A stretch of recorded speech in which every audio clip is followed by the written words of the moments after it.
Assalamualaikum warahmatullahi wabarakatuh. My name is Dede Ahmad Ramdhan, and in this video, I will interpreting the video from the English 5B-UAS English Learning channel that titled "Using NGOs to Celebrate Failure so they can learn from other mistakes."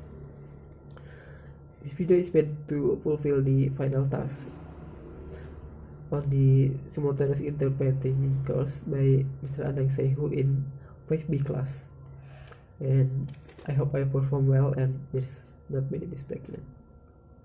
Alright, let's just jump into it slowly.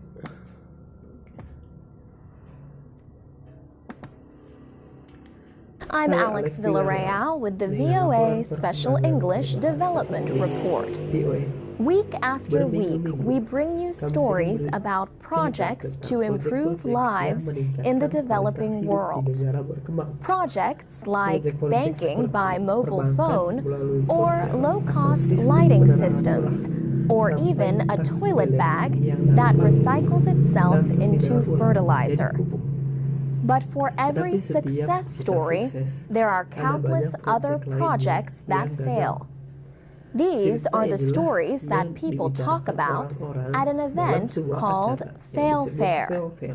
The creators of the event recently held their second Fail Fair. Members of the nonprofit community came together in Washington to talk about their projects and why they failed. Fail Fair is sort of like a celebration of failure. A prize is even given to the best worst story. But why celebrate? Katrine Verklas is with a nonprofit group in New York called Mobile Active. She was the one with the idea for Fail Fair. She says the event provides an opportunity for people to learn from the mistakes of others. She says development is a field with finite resources, and so the less money we waste, the better. And part of that is learning from the things that didn't work so that we don't endlessly repeat them. Mobile Active held its first Fail Fair in New York earlier this year. More than 70 people attended the event. One of them, for example, was there to talk about his failed nonprofit organization, mobileimpact.org. Bradford Frost had hoped to recycle used cell phones and provide them to people in Africa. Katrine Verklas explained some of the problems with this project and others like it. She says it did not work at all because of the numbers of very inexpensive handsets in the countries. She says they call that pseudo, stuff we don't want. Fail Fair takes place in a lighthearted social setting over food and drinks. Ms. Verklas says the creator of a project is the one responsible for declaring it a failure. She says profit-making businesses talk more about failure than nonprofit organizations do. She says, we have to report to donors, and donors do not like to look bad, and so we don't like to look bad as nonprofits.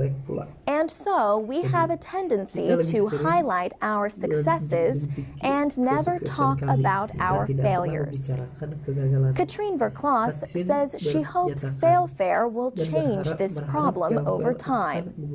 She says members of the nonprofit community have been surprisingly open to her idea.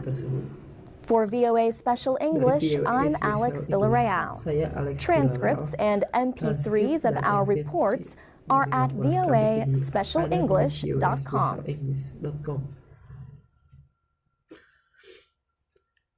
And that is my interpreting the English Indonesian interpreting from that video. The video is talking about the event called Fair, that the event that gave the opportunity to the to project that been fail, so it can get more recognized and being learned. And the video is self-explanatory, I guess. And what I want to say about it is, it doesn't have many difficult words, doesn't have many like scientific hard pronunciation word. Maybe there is some of them like berlaba or berlaba and berlaba, that it's quite strange word from me. We just, I usually say it like berkeuntungan atau tidak. And thank you for the whole semester, simultaneous interpreting semester. Even though Mr. Andak is quite busy, because he is appointed as head of our English department, and we can understand that and hope you for the best, and hopefully the knowledge that we learn in this semester is useful, and it will be useful. But I hope it had more value in it. And that's it for me. I apologize if there is some mistake. Of course there is some mistake, I guess there's of course, so I apologize, and that's it. Wassalamualaikum warahmatullahi wabarakatuh.